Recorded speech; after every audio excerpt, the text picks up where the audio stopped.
বেশ হয়েছে, ঠিক হয়েছে। আরো ঝগড়া কর দুজনে। খুব ভালোবেসে বিয়ে করেছিলি না দুজনে?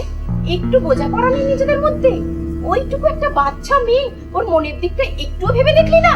আর তোদের কিছু দেখতে হবে না, যাকে নিয়ে সমস্যা তাকে নিয়ে আমি সঙ্গে করে এসেছি। টিনা,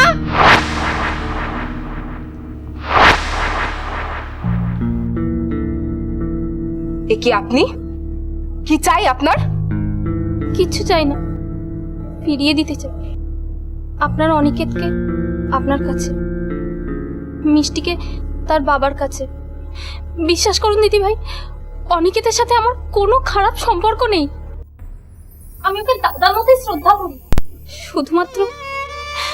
শুধুমাত্র দাদা নামের কলঙ্কটা আমাকে আজও কুড়ে কুড়ে খায়। তাই দাদা মনে করেও ওকে আমি কোনোদিন দাদা বলে ডাকতে পারিনি। আজ পর্যন্ত পায়ে হাত দিয়ে একটা প্রণাম পর্যন্ত করতে পারিনি।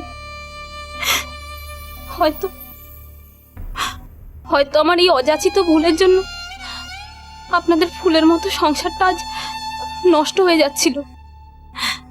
তাই আপনারা ক্ষমা করে দেবেন। অনিকেতের কোনো দোষ নেই। না বোন, আমি তোমাকে ভুল বুঝেছিলাম। কেঁদো না প্লিজ। ও আমাকে বারবার বলেছিল, কিন্তু আমি ওর কথা বিশ্বাস করিনি।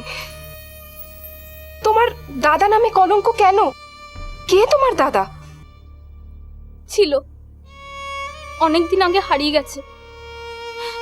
তখন আমরা হাওড়ায় থাকতাম। আমার দাদা বাজে সঙ্গে পড়ে প্রতিদিন জুয়ায় অনেক টাকা ওড়াতো। তাই বাবা মা অনেক আগে থেকেই তাদের সমস্ত সম্পত্তি বেশিরভাগটাই আমার নামে লিখে দিয়ে গেছে।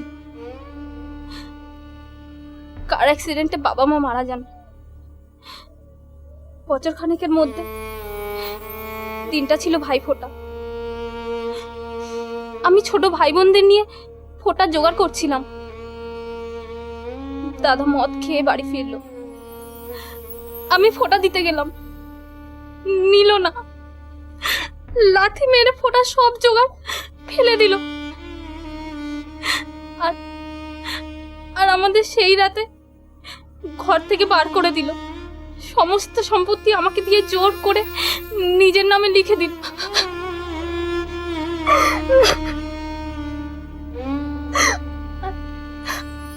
আমি আমার ছোট ভাই বোনদের নিয়ে পথে এসে দাঁড়ালাম।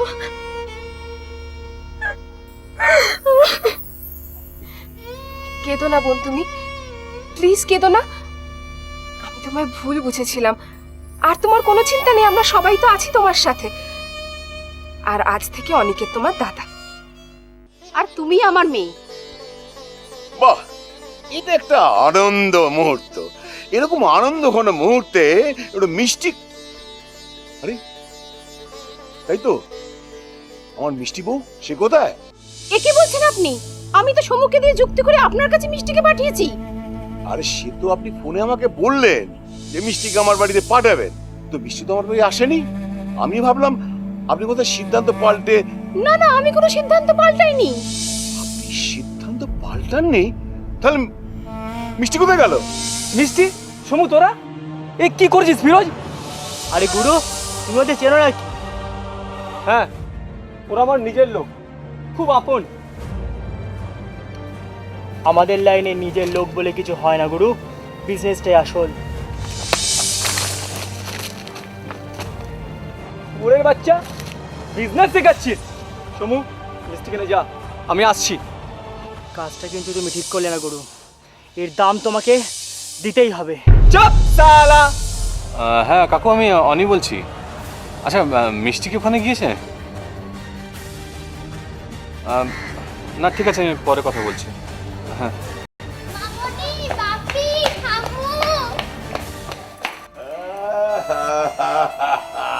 এই তো আমার মিষ্টি বউ চলে এসছে। মিষ্টি, কোথায় গেছিলি মা? মা কোথায় ছিলি তুই? হ্যাঁ, আমরা মাঝ রাস্তায় কিডন্যাপ হয়ে গেছিলাম, শুভদা আমাদের বাঁচিয়েছে। সে কি, কোথায় শুভ?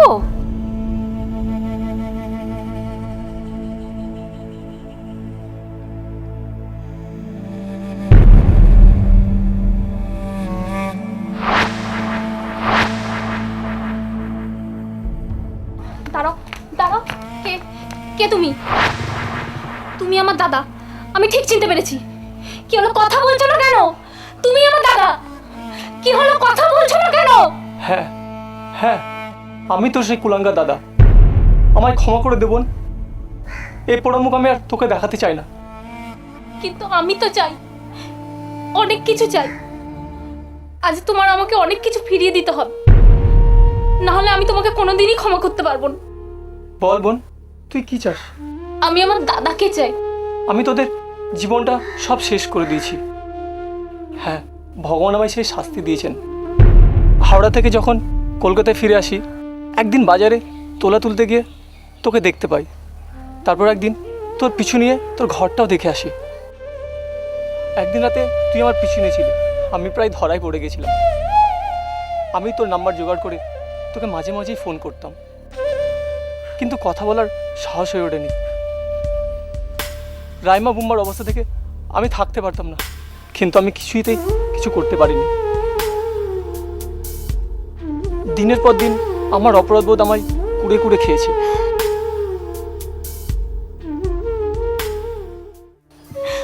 আমি এই দিনটার জন্যই অপেক্ষা করেছিলাম দাদা, আর ভগবানের কাছে প্রার্থনা করতাম। আমার আর কিচ্ছু চাই না, আমি সব পেয়ে গেছি। আমি আমার দাদাকে আজ নতুন করে পেলাম। চলো না দাদা, চলো না, আমরা 4 ভাই বোন মিলে নতুন করে জীবন শুরু করি। ঠিক আছে বোন, আজ থেকে তুই যা চাইবি তাই করবো আমি। কিরে শুভ, এত বুকে কষ্ট নিয়ে চেপে রেখে দিয়েছিলি? কিছু বলিসনি তো বাবা? ভয়ে যদি তোমাদেরকে হারিয়ে ফেলি। তাহলে কার বৌদি, দেরি কেন? শুরু করে দেওয়া যাক। কি শুরু করবেন? সে কি সব দুঃখের অবসান? Let's go for the